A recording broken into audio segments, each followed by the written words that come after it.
nesses últimos. E lhes foi dado comunicar fôlego à imagem da besta, para que fizesse morrer quantos não adorassem a imagem da besta.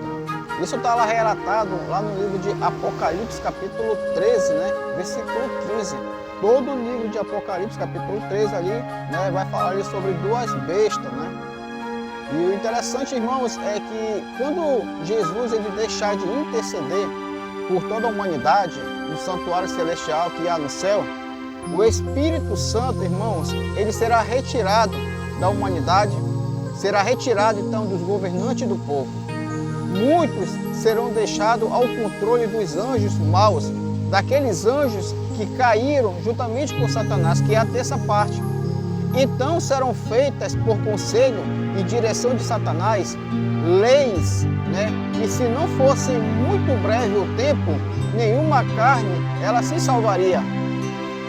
Vi então que os 4 anjos segurariam os 4 ventos até que a obra de Jesus ela estivesse terminada lá no santuário celestial. E então viram as 7 últimas pragas. Estas pragas elas enfureceram os ímpios contra os justos, pois pensavam que nós havíamos trazido os juízos divinos sobre eles e que se pudessem livrar a terra de nós, as pragas então elas cessariam.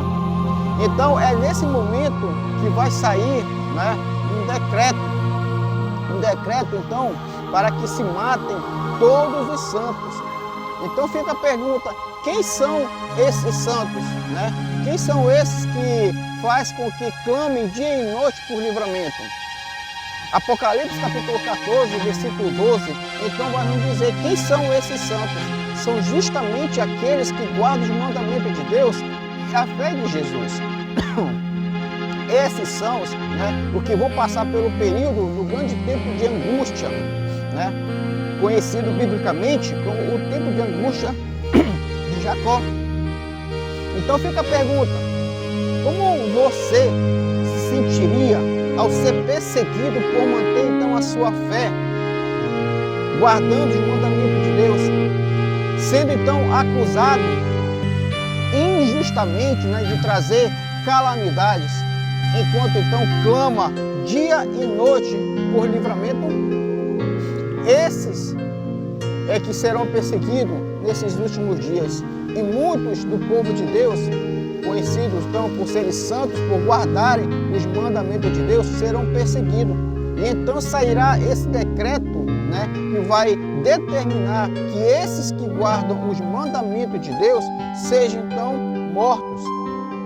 E esses vão clamar dia e noite pelo livramento. E então Deus os enviará os seus santos anjos para proteger e para lhes guardar nesse período de tempo, que é o período de tempo de angústia, a qual cairá sobre toda a humanidade. Então fica a pergunta, está você preparado para essa ocasião que logo em breve ocorrerá por toda a humanidade, por todo o planeta Terra? Está você se preparando para as 7 e últimas pragas que cairão sobre o povo de Deus? Que Deus nos abençoe e que Deus nos guarde.